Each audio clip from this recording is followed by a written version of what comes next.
This is my video talking about which card game has the most broken mechanic. Broken cards. You know them. Maybe a card that has been printed and wasn't play tested enough and ends up being broken.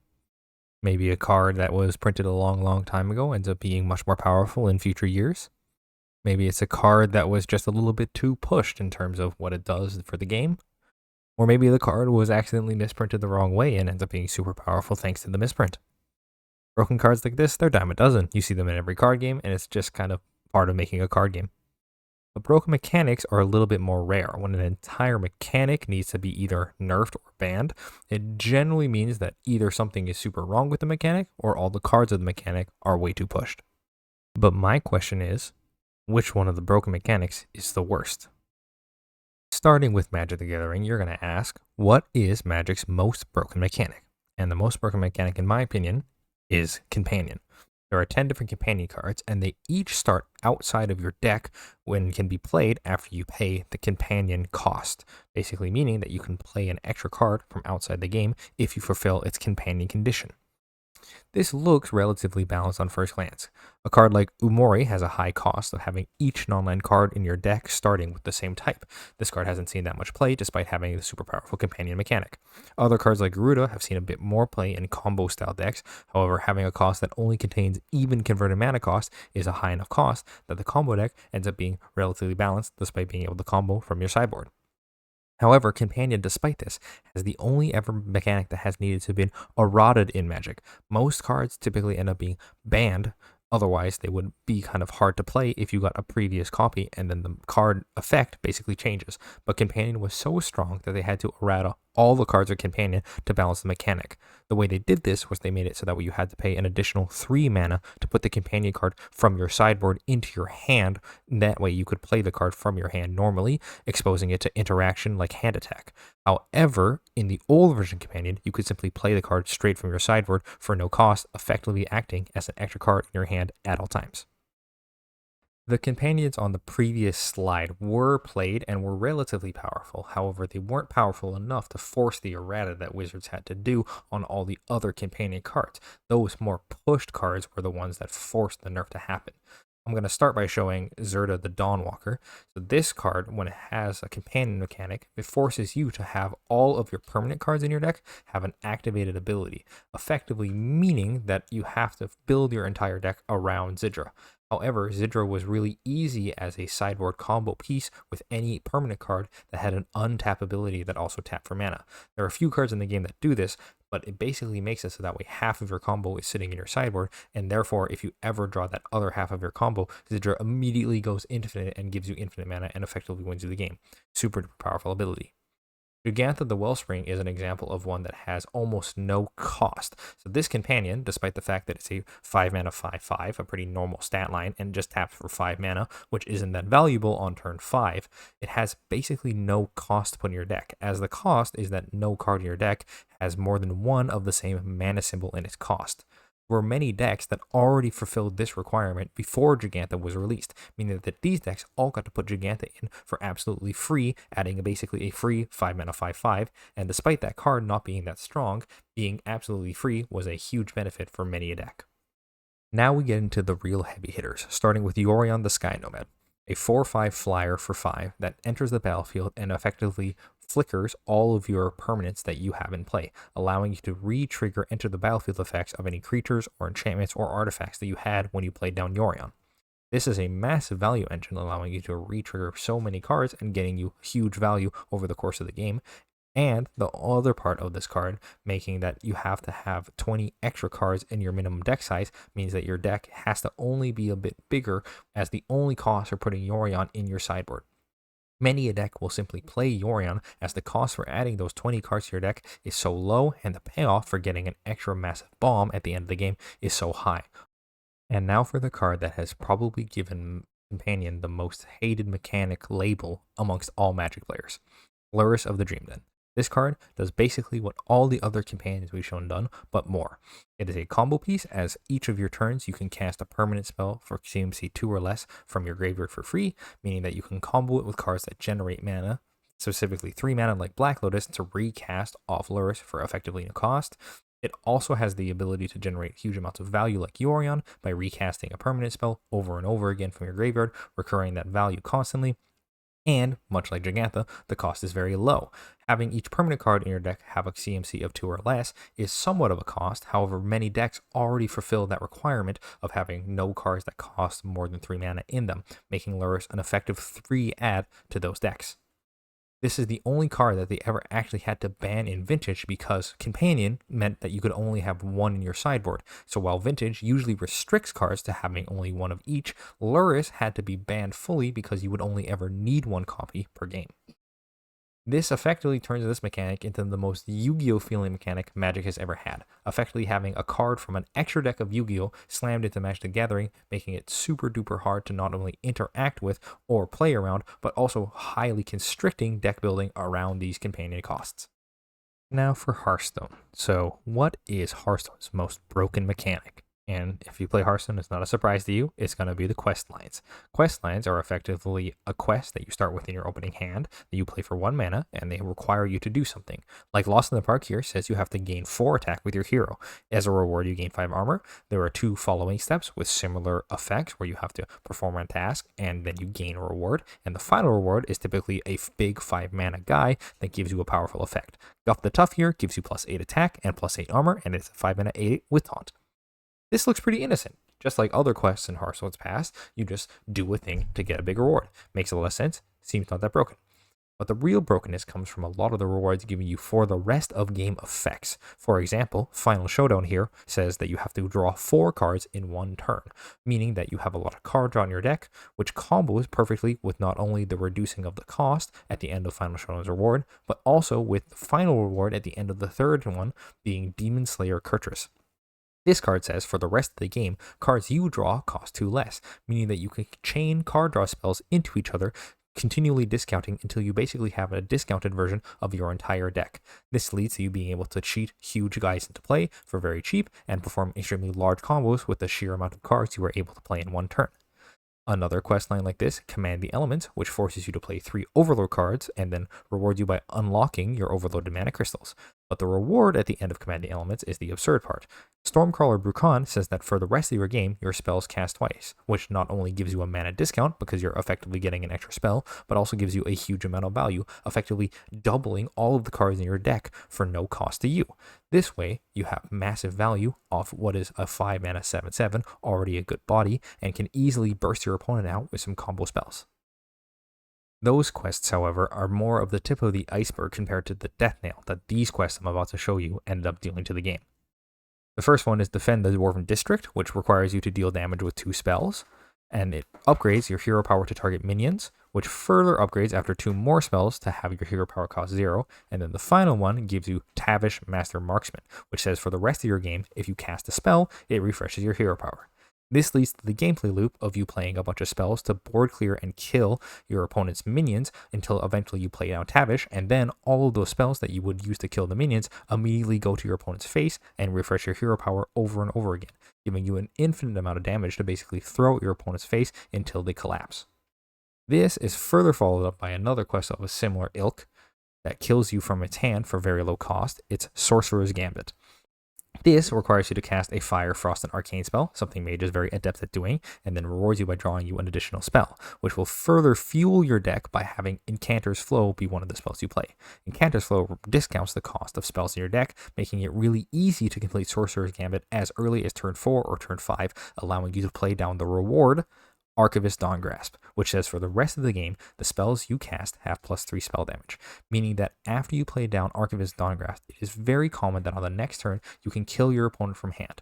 This deck was so powerful that it didn't need to play any minions in it, and it effectively had no way of interacting with your opponent besides clearing their board with spells until you got to Dawngrasp, and then using the spells that you have after you play Dawngrasp to burn your opponent in the face for lethal. A super powerful effect that you have no way of interacting with. Most absurd of the quest lines, we have the Demon Seed, which forces you to take 10 damage on each of your turns. This used to be 6 damage and was nerfed to 10. It rewards you by healing you a little and dealing a bit of damage to your opponent.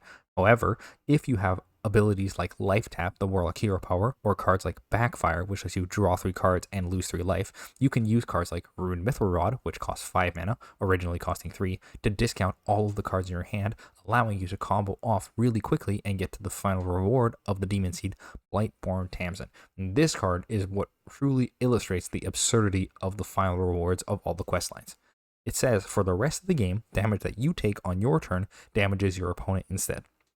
This not only means that all of the extra damage spells that you have remaining in your deck that you use to complete the quest also inflict that damage to your opponent, it also includes fatigue damage at the end of the game, meaning that if you can use this deck, you can fully control the board and only focus on dealing with your opponent's minions and dealing damage to yourself. And after you have churned through all of the cards in your deck and drawn them all to hand, you can fully kill your opponent by going deep into fatigue, dealing an effective infinite amount of damage over the game with no way for your opponent to stop you, as Blightborn Tamsin has no way to counter its effect. This way, you would die with absolutely no counterplay, an absolute absurd way to end a game of Hearthstone. Now, Yu-Gi-Oh! Doesn't have mechanics the same way that Hearthstone or Magic does, where they have keywords, so you may wonder, how am I going to pick Yu-Gi-Oh!'s most broken mechanic if they don't have mechanics? Well, Yu-Gi-Oh! Does have some sort of mechanic, and it takes place in the form of archetypes, and the most broken archetype, if you ask me, is tearlaments. We have Tearlament Havnis, Tearlament Meryl, and Tearlament Chiron, which all basically function as one-card combos, with the only difference between most of these cards being the way you activate them to start their combo going off. All of these cards allow you to fusion summon a card from your fusion deck by sending cards from the graveyard, and they also help you send cards to the graveyard themselves as they mill 3 cards when their effect is activated. There is also the archetype-wide Searcher, which allows you to search your deck for a Tearlament monster and put it into your hand. It also buffs all your Tearlament monsters and fusion monsters, making your board harder to break. And you can also use it to pick a card on the field and destroy it, which not only helps you by destroying your opponent's cards, but can also be used to destroy your own Tearlaments, activating their effects to fusion summon a card from your fusion deck using monsters in your graveyard. Functioning as both Searcher and Destruction, this field spell is also able to be used on the enemy turn by using effects like Havnis. This way you can fusion summon during your turn, during your opponent's turn. As early as turn 0, you can start comboing off with this deck, which makes it extremely powerful. Now, previously, I talked about fusion summoning, but you may wonder, what is the payoff of fusion summoning in this deck? One of the early ones is Tearlament's Kaleido Heart, which requires Rhino Heart to be used, this basic monster here. Now, you may think that the effect of Kaleido Heart is so good because it shuffles your opponent's monsters into your deck and then also allows you to send other Tearlaments from your hand or deck into the graveyard, further fueling more fusion summons. You may think that they made Rhino Heart a little bit worse as a cost for you getting Kaleido Heart. But no, Rhino Heart is actually a pretty strong card on its own, allowing you to get any Tearlament monster from your deck to the graveyard, effectively letting you activate its ability again, as you can fusion summon more cards when you send a Tearlament card from your deck to your graveyard, as all the other Tearlaments do. It also has even more abilities and doesn't even need to be normal summoned to activate this effect. Because this card doesn't require normal, it allows Tearlaments to play other cards that need normal summons that can also help with this entire milling fusion summoning strategy. This card allows you to have flexible disruption and extension on its own as it gets further fusion summons from your deck and also shuffles away your opponent's cards, stopping them from doing anything. But this is just Kaleido Heart, one of the weaker fusion monsters if you ask me. We have Tearlament Kikalos, probably the most absurd of the fusion monsters, as not only does when it's special summon, it lets you get a Tearlament and either send it to your hand or the graveyard depending on which one you need more, another fusion summon or more material in your hand. You can also make it so that way you can send a Tearlament monster that you control from your hand to the graveyard, or you can send a monster on field to the graveyard, further fueling more fusion effects and more cards in your graveyard for Tearlaments to use. This card also has the ability that when it is sent to the graveyard, it takes the top 5 cards of your deck and puts it into your graveyard. Cards that mill 5 cards give you a very, very high chance of milling into more Tearlaments, activating more effects, milling more cards, and fusion summoning even more. A massive chain reaction off of one Kitkalos. This way you can absolutely churn through even half of your deck in one turn of Yu-Gi-Oh! Using Tearlaments. Effectively seeing half of your deck means that you can fusion summon almost any end board you like. The card that you want to have in your end board the most has to be Tearlament Rukalos. This card, while it does require a Kit Kalos to be made, it is extremely absurd. It makes it not only so that way other aqua monsters you control can't be destroyed by battle, which is all of the monsters that are in Tearlament's arsenal. It also makes it so that way you can negate the activation of an opponent's effect on their turn and destroy it, and then you can send a Tearlament card from your hand or field to the graveyard, further allowing you to fusion summon once again. And this card also has an ability to come back from the graveyard if you fusion summon it by traditional means, effectively giving this card 2 lives. This double duty as destruction effect allows you to destroy Rukalos if it is targeted by something, stop the thing from targeting it, and then further summon out Rukalos again and again and again, because you get additional fusion summons that you can repeat over and over and over again. This deck has absolutely absurd amounts of gas and absurd amounts of churn, allowing you to absolutely go through your entire deck extremely quickly, stop your opponent from doing anything, power up a huge board, and smash your opponent at the end of the game. This deck really does it all. Now, Pokemon also has an interesting case with mechanics, so you may wonder what I'm going to pick for Pokemon's most broken mechanic. And it's one that's been around for a long time. It's the item lock. Attacks like Disconnect, which say for the rest of your opponent's next turn, they can't play any item cards except supporters from their hand. This effect's been around a long time. Electric KX is a very old card. It's as old as one of the earliest sets with Slowking here, but this is Power Mind Games, forcing your opponent to flip a coin when they play a trainer card, and if it is not heads, that means it goes back on top of the deck and doesn't do anything. The funny part is this actually was started on accident. Slowking originally was only supposed to work when in your active spot, making it a lot weaker because its Mind Blast attack costs a lot of energy and has a very high retreat cost, meaning that Slowking is very vulnerable in your active spot for the reward of the Mind Game's Pokepower. However, it was printed without this, meaning that this effect was super strong when played to your bench and was very hard to stop. There are also cards that are printed more recently nowadays, like Banette EX or like Venomoth, which both have the attack that does the damage and also prevents your opponent from playing item cards on their next turn.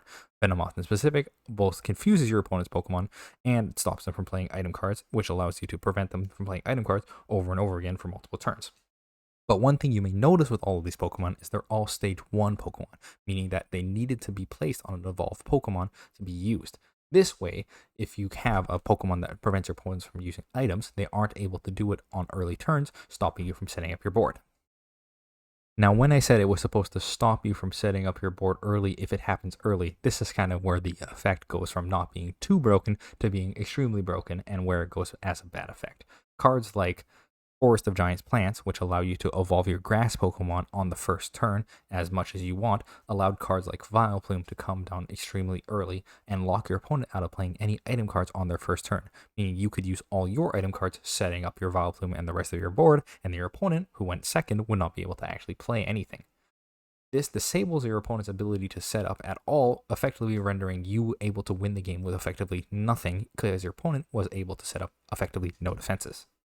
There's also Gothitelle, which is Magic Room's ability, which forces your opponent only to not be able to play any item cards from your hand. This one-sided lock lets you do effectively anything you want on your turn, and as long as you end the turn by sending Gothitelle to your active spot with either using Gothitelle's attack or another attack to switch it up to the active spot, your opponent will be able to do very little while you disrupt them with all of your item cards in your deck. The most absurd one, however, has to be Seismitoad EX's Quaking Punch attack.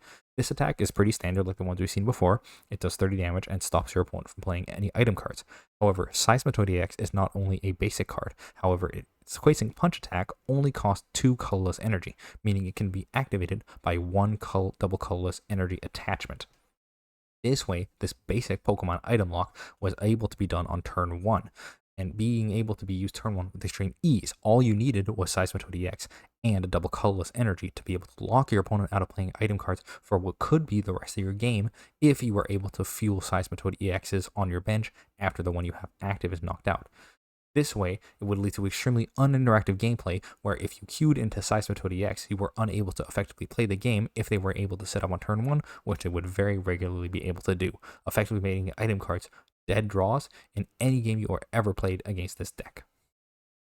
Now for the question at the start of the video. Which one of these is worse? Is it Magic Companion mechanic, which effectively starts you with an extra powerful card in your opening hand at the beginning of every game? Would it be tearlaments, which are a super omnipresent combo enabler able to combo on you or your opponent's turn, being nerfed and banned multiple times? Or would it be cards like Seismitoad EX with their items locks, effectively locking your opponent out of playing the game on turns as early as turn 1, causing extreme frustration amongst players? I think it's Hearthstone. Questlines were absolutely absurd. The Demon Seed had to be nerfed multiple times to be kept in check, and it absolutely turned the entire game of Hearthstone on its head, completely changing the way games would normally play out. Quest had worked for a long time in previous sets.